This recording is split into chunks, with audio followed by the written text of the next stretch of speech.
ये है AGT live 24/7। आप सब देख रहे हैं एजीटी लाइव 24/7। এই হচ্ছে AGT live 24/7। This is AGT Live 24/7। আচ্ছা, সভাপতি মণ্ডলীর অনুমতি ক্রমে বলছি এখন 2016-তে আরেকটা আইন হয়েছিল, যেটা হচ্ছে the rights of persons with disability act 1960 2016। 2016 আইনটা কিন্তু একটা অনেকগুলো আপনাদের মতো সংগঠনের সারা ভারতবর্ষ ভিত্তিক আন্দোলনের ফলে এটা হয়েছিল। আমরা দেখি যে বিশ্ব প্রতিবন্ধী দিবসে কিংবা ডিসেবল ডেতে 3 ডিসেম্বর সারা দেশে এই অংশের মানুষরা যখন আন্দোলন করেন, তাদের দাবির কথা বলতে যান, অধিকারের কথা বলতে যান, তাদের উপর পুলিশি নিপীড়ন অত্যাচারের ছবি আমরা দেখি, কি ভয়ঙ্কর নিপীড়ন অত্যাচার করা হয়। আপনাদের মতো এই ধরনের সংগঠনগুলোর আন্দোলনের ফলে 2009-এর আইনকে পরিবর্তন করে 2016-তে একটা আইন হয়েছে। এই আইন তৈরি করার পেছনে আন্তর্জাতিক বাধ্যবাধকতা ছিল। রাষ্ট্রসংঘের অনুযায়ী অন্যভাবে সক্ষম মানুষদের জন্য পৃথিবীর সমস্ত দেশগুলোকে দায়িত্ব দেওয়া হয়েছিল, তাদের উপর দায়িত্ব কর্তব্য নির্ধারণ করা হয়েছিল, তোমরা তোমাদের দেশে এমন আইন তৈরি করবে যে আইনে এই অংশের মানুষের অধিকার, সম সুযোগ নিশ্চিত হয়, তাদের পুনর্বাসন, তাদের অধিকার সম্পর্কে শুধুমাত্র তাদেরকে সচেতন করা নয়, তাদের অধিকার সম্পর্কে বৃহত্তর জনসমাজকে সচেতন করা এবং সরকার প্রশাসনের নির্দিষ্ট দায়িত্বগুলো নির্ধারণ করা, তাদের চাকরিতে সংরক্ষণ, শিক্ষা ব্যবস্থা সংরক্ষণ এবং তাদের আপনাদের অনেকগুলো বাধা অতিক্রম করতে হয়। আপনারা যখন যাতায়াত করেন তখন এক ধরনের ফিজিক্যাল ব্যারিয়ার, এটা এক ধরনের ফিজিক্যাল ব্যারিয়ার আছে, আপনাদের অর্থনৈতিক ব্যারিয়ার আছে, সামাজিক ব্যারিয়ার আছে, এই ব্যারিয়ারগুলো ভাঙতে হবে। আজকে সমস্ত ক্ষেত্রে আপনারা যাতে সহজভাবে যাতায়াত করতে পারেন, তার জন্য র্যাম্পের দরকার, তার জন্য অ্যাক্সেসের দরকার, তার জন্য মাস পরিবহন, গণপরিবহনগুলোতে সেরকম ব্যবস্থা থাকার দরকার। এগুলো কে করবে? এগুলো সরকার করবে, এগুলো আইনে আছে। 2016 আইনটা আমাদের দেশে অত্যন্ত একটি প্রগতিশীল আইন। এই আইনে আপনাদের মর্যাদার কথা বলা হয়েছে, আপনাদের অধিকারের কথা বলা হয়েছে এবং আপনাদের যে অধিকার, এটা কোনো অনুকম্পা নয়, করুণা নয়, দয়া নয়, দাক্ষিণ্য নয়, এটা হচ্ছে আপনার অধিকারটাকে স্বীকৃতি দেওয়া হয়েছে এবং পাশাপাশি বলা হয়েছে রাষ্ট্রের এবং সমাজের বৃহত্তর অংশের দায়িত্ব। কোনো একটা সমাজ কতটা সংবেদনশীল, কতটা প্রগতিশীল, কতটা সভ্য, তার নির্ধারণে কতগুলো মাপকাঠি আছে। অন্যতম একটা মাপকাঠি হচ্ছে অন্যভাবে সক্ষম মানুষদের, যারা বিভিন্ন কারণে সমস্যার সম্মুখীন, শারীরিক সমস্যায়, যারা একটা তথাযথ স্বাভাবিক মানুষের মতো সুস্থভাবে চলাফেরা করতে পারে না, তার জন্য সমাজ রাষ্ট্র কতটা সংবেদনশীল, এটা কিন্তু একটা গণতান্ত্রিক রাষ্ট্রের, সভ্য রাষ্ট্রের বিচারের অন্যতম মাপকাঠি।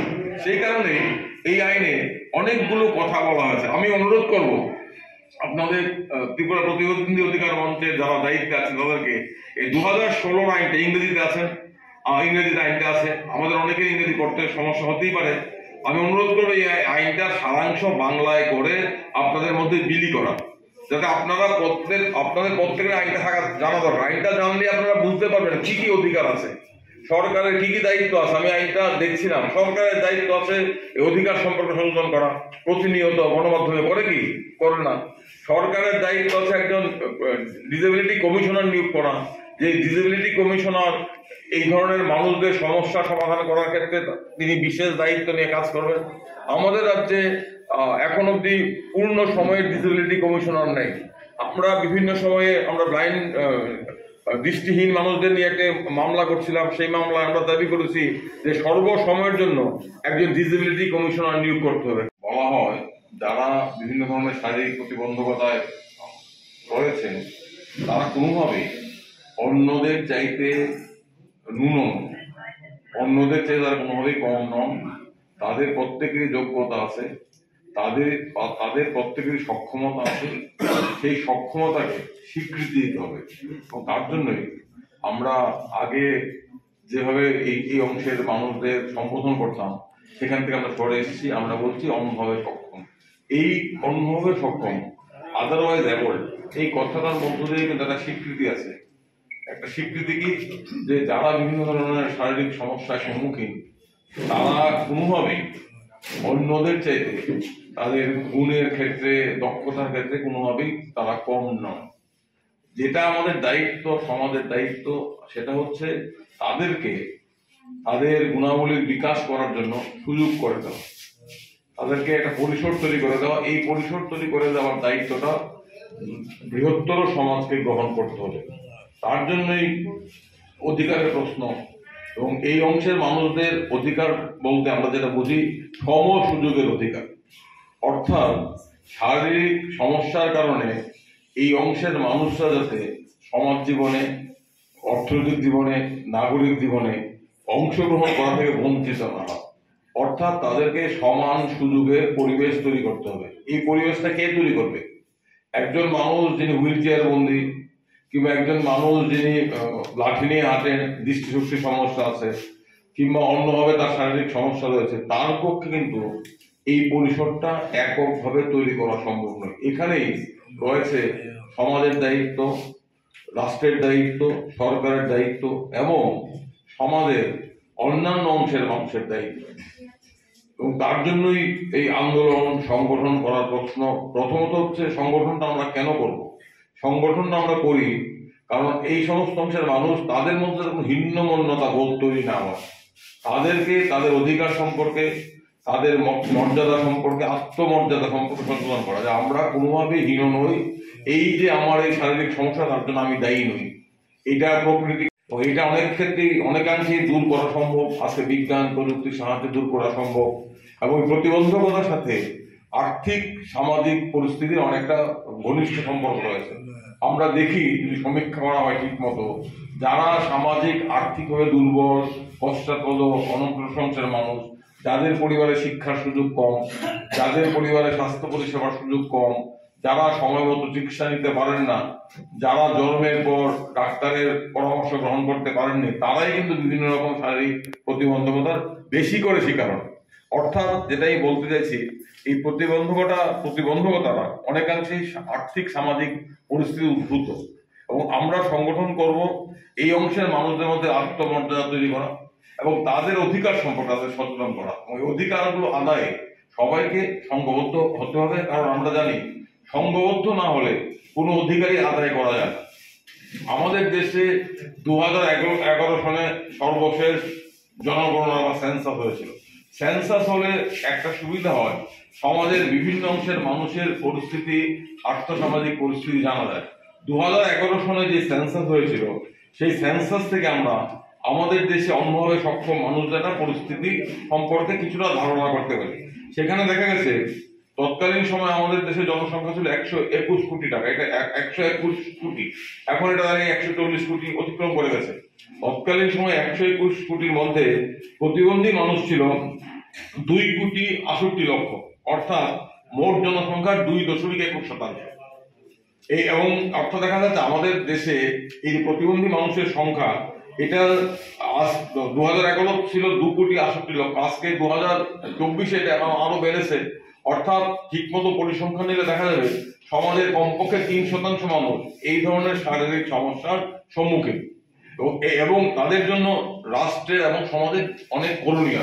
এখানে একটা সমস্যা হলো, আমরা এমন একটা সমাজে বাস করি যে সমাজটা দাঁড়িয়ে আছে একটা কাঠামোগত হিংসার উপর, যে সমাজটা দাঁড়িয়ে আছে অর্থ শক্তির উপর। এখানে যারা সম্পদের মালিক তারাই সমস্ত কিছু ভোগ করেন, এবং একটা বিরাট অংশের মানুষ বঞ্চিত, বিরাট অংশের মানুষ প্রান্তিক অবস্থায় জীবনযাপন করেন। এই সমস্ত ব্যবস্থাতে দাঁড়িয়ে আছে একটা কাঠামোগত হিংসার উপর। অনেকে যারা আমরা বলি স্ট্রাকচারাল ভায়োলেন্স, এই ব্যবস্থাটাই কাঠামোগত হিংসার উপর দাঁড়িয়ে আছে। এই কাঠামোগত হিংসার উপর দাঁড়ানো কোনো ব্যবস্থার মূল বৈশিষ্ট্য হচ্ছে এখানে সবসময় সবলদের আধিপত্য থাকে, সবলরা দুর্বলদের উপর অত্যাচার করে। কারা সবল? যাদের হাতে সম্পত্তি আছে, যাদের হাতে উৎপাদনের উপকরণ আছে, যাদের হাতে রাষ্ট্র আছে, তারাই সবল, যারা রাষ্ট্রকে পরিচালনা করে। এবং তারা সমস্ত ব্যবস্থাটাকে পরিচালনা করছে অধিকাংশ মানুষের স্বার্থের বিরুদ্ধে। এবং এখানে এই সমাজে এই লোভ, লালসা, পুঁজি, শোষণ নির্ভর সমাজে মানুষের যে মানবিক প্রবৃত্তিগুলো, সুকুমার প্রবৃত্তিগুলো, এগুলো সবসময় ধামাচাপা দেওয়ার চেষ্টা করা। এখানে সবলের উপর দুর্বলের অত্যাচার, এটা আমাদের বৈশিষ্ট্য, সমাজের বৈশিষ্ট্য। এর ফলে কি হয়েছে? এর ফলে এই শাসক শোষকের অত্যাচার, শোষণ আছে। এর ফলে যারা সামাজিকভাবে, যারা শারীরিকভাবে প্রতিবন্ধী কিংবা অন্যভাবে সক্ষম, তাদের কিন্তু সমস্যা আরো বিকট, আরো প্রকট। সমগ্র সমস্যায় দাঁড়িয়ে আছে বৈষম্যের উপর, নিপীড়নের উপর।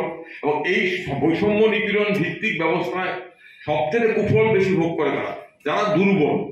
এবং এই অন্যভাবে সক্ষম মানুষরা আর্থিকভাবে দুর্বল, শারীরিকভাবে দুর্বল, সেই কারণে তাদের উপর এই কাঠামোগত হিংসার চাপটা সবচেয়ে বেশি পড়ে।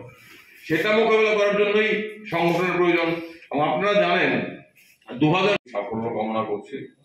আমি আশা করব এই সম্মেলনে আপনারা এই দাবিটা আপনারা করেন, কারণ এই দাবিটা করা অত্যন্ত জরুরি। কারণ একজন ডিসেবিলিটি কমিশনারটি পূর্ণ সময়ের জন্য দায়িত্বপ্রাপ্ত হন, তার যদি একটাই কাজ হয় ওই অন্যভাবে সক্ষম মানুষদের সমস্যা সমাধান করার জন্য তার দায়িত্ব থাকে, তাহলে তার পক্ষে সম্পূর্ণ মনোনিবেশ করা সম্ভব। এখন কি হচ্ছে, এখন যিনি ডিসেবিলিটি কমিশনার দায়িত্ব পালন করেন তার উপর আরো 90টা দায়িত্ব আছে। তার ফলে এই দায়িত্বটা তিনি নামকেও আসতে পালন করেন, উনি সময় দিতে পারেন না, উনি মনোযোগ দিতে পারেন না। তাই দাবি আছে, এটা আইনের নির্দেশ আছে ডিসেবিলিটি কমিশনার নিয়োগ করতে হবে, এই নির্দেশ পালন করা হচ্ছে না। আইনের নির্দেশ আছে আপনাদের পুনর্বাসনের ব্যবস্থা করতে হবে, পুনর্বাসনের জন্য উদ্যোগ নিতে হবে, হাসপাতালগুলোতে ডিসেবলড মানুষদের জন্য বিশেষ ব্যবস্থা থাকতে হবে এবং বিভিন্ন অঞ্চলে নির্দিষ্ট সময় অন্তর স্ক্রিনিং করতে হবে। স্ক্রিনিং করে দেখতে হবে কাদের কোন কোন শারীরিক সমস্যা আছে। যদি এগুলো অল্প সময়ে শৈশবে স্ক্রিনিং করে ধরা যায় তাহলে প্রতিকার করা সম্ভব। আজকে বিজ্ঞান অনেক জায়গায় এগিয়েছে, আজকে এমনকি জন্মের পূর্বেই বলে দেওয়া সম্ভব যে নবজাত শিশুর শারীরিক কোনো সমস্যা আছে কিনা। যদি গুরুতর শারীরিক সমস্যা থাকে তাকে প্রতিরোধ করার, তাকে তার প্রতিবিধান করার পদ্ধতি বিজ্ঞান আজকে আবিষ্কার করে ফেলছে, প্রযুক্তি এই জায়গায় গেছে। আজকে বিভিন্ন রকম প্রযুক্তি বান্ধব ব্যবস্থা আছে যার মধ্য দিয়ে একজন শারীরিকভাবে সক্ষম অন্যভাবে সক্ষম মানুষের চলাফেরা অনেক সহজ হয়ে যায়। আজকে যে একটা স্টিক থাকে, বিজ্ঞানসম্মত স্টিক, অনেকভাবে চলাফেরা করা যায়। এগুলোর দায়িত্ব সরকারকে নিতে হবে, সরকারকে গ্রহণ করতে হবে, কিন্তু সরকার করে না। আমি ব্লাইন্ড অ্যাসোসিয়েশনের সম্মেলনে গিয়েছিলাম, তাদের সাথে আমার যোগাযোগ আছে। তারা বললেন গত 7 বছরে তারা মুখ্যমন্ত্রীর সাথে একটি সাক্ষাৎকার আদায় করতে পারেনি। এতে বোঝা যায় যে সরকার এই ধরনের এই অংশের মানুষদের সমস্যা সম্পর্কে আদৌ ওয়াকিবহাল নয়, আদৌ সংবেদনশীল নয়, আদৌ সহমর্মী নয়। সরকার তার দায়িত্ব পালন করছে না। তাই আমি আমার আলোচনা বাড়াবো না, আমি বলবো যে আপনাদের অধিকার নিজেদের মধ্যে হীনমন্যতা দূর করতে হবে এবং সবাইকে একটা উপলব্ধিতে পৌঁছতে হবে। যদি সংঘবদ্ধ না হই তাহলে কিন্তু কোনো অধিকার আদায় করা যায় না। আমাদের দেশে অনেক ভালো ভালো আইন আছে এবং যত আইন রচনা করা হয় সেই আইনগুলো একদিন সকালে হঠাৎ করে আকাশ থেকে আমাদের মধ্যে পড়ে না। যে কোনো আইন রচনার পেছনে অনেক সংগ্রাম, অনেক কষ্ট, অনেক ত্যাগ, অনেক আত্মত্যাগ থাকে। 2016 আইন রচনার ক্ষেত্রেও আপনাদের মতো মানুষদের বিভিন্ন সংগঠনের যারা আপনাদের অধিকার নিয়ে কাজ করেন তাদের অনেক পরিশ্রম আছে। সেই পরিশ্রমের ফলে 2016 একটি আইন তৈরি হয়েছে, কিন্তু এই আইনটি অনেক ভালো আইনের মতোই ঠান্ডা করে বন্দী হয়ে গেছে। কারণ আমরা জানি কোন আইনের সফল প্রয়োগ নির্ভর করে দুটো বিষয়ের উপর। প্রথমত, যাদের জন্য আইনটি রচনা করা হয়েছে তারা কি আদৌ জানেন এই আইনটি তাদের জন্য? তাদের জানতে হবে আমাদের জন্য এই আইন আছে, আইন আমাকে এই অধিকারগুলো দিয়েছে, এটা তাদের জানতে হবে, সম্যকভাবে ওয়াকিবহাল হতে হবে। আরেকটা বিষয় হলো আইনটা রূপায়ণ করার যাদের দায়িত্ব তারা তাদের দায়িত্ব পালন করছে কিনা, এবং তারা যদি দায়িত্ব পালন না করেন তাহলে রাস্তা কি? তাহলে তাদের দায়িত্ব পালন করা একটাই ওষুধ আছে। কি ওষুধ? ওষুধটা হচ্ছে সংগঠিত হওয়া, আন্দোলন করা, প্রতিবাদ করা, সরকারের নজরে আনা, বারবার বিভিন্ন অংশের মানুষকে সহযোগিতা করা। তবেই সরকারের অনিচ্ছুক হাত থেকে আইন প্রয়োগের জন্য কাজ করানো সম্ভব, কাজ আদায় করা যায় যদি প্রেসার তৈরি করা যায়। যাদের জন্য আইন, তারা আইনটা জানেন, বুঝেন, আইন সম্পর্কে ধারণা তৈরি করেন এবং এর পক্ষে তারা নিজেরাদের সমবেত করেন, সরকারের উপর উপযুক্ত চাপ তৈরি করেন। সেই চাপ বিভিন্ন হতে পারে, পত্রিকার প্রবন্ধ লিখে হতে পারে, সেই চাপ আন্দোলন করে হতে পারে, সেই চাপ মামলা করে হতে পারে। তাহলে এই আইনকে অনেকটা রূপায়ণ করা যায়। যদি আইনকে রূপায়ণ করা যায় তো আপনাদের মতো মানুষদের সমস্যার অনেক সমাধান হবে, আপনারা স্বাভাবিক জীবন যাপন করতে পারবেন। আমি একটা কথা বলি, আপনাদের প্রত্যেকেরই প্রতিভা আছে, প্রত্যেকেরই সক্ষমতা আছে। সেই সক্ষমতাকে বিকাশের সুযোগ করে দেওয়ার দায়িত্ব সরকার সমাজকে গ্রহণ করতে হবে। সেই দায়িত্ব সরকার সমাজ গ্রহণ করছে না। তার জন্যই সংগঠনের প্রয়োজন, তার জন্য আন্দোলনের প্রয়োজন। ঘরে বসে থাকলে হবে না। এই কথাগুলো বলে আপনাদের সম্মেলনে সারাদিন সাফল্য কামনা করবো এবং আপনাদের সম্মেলন থেকে আপনার সিদ্ধান্ত নিয়ে আগামী দিনে এগিয়ে যাবেন।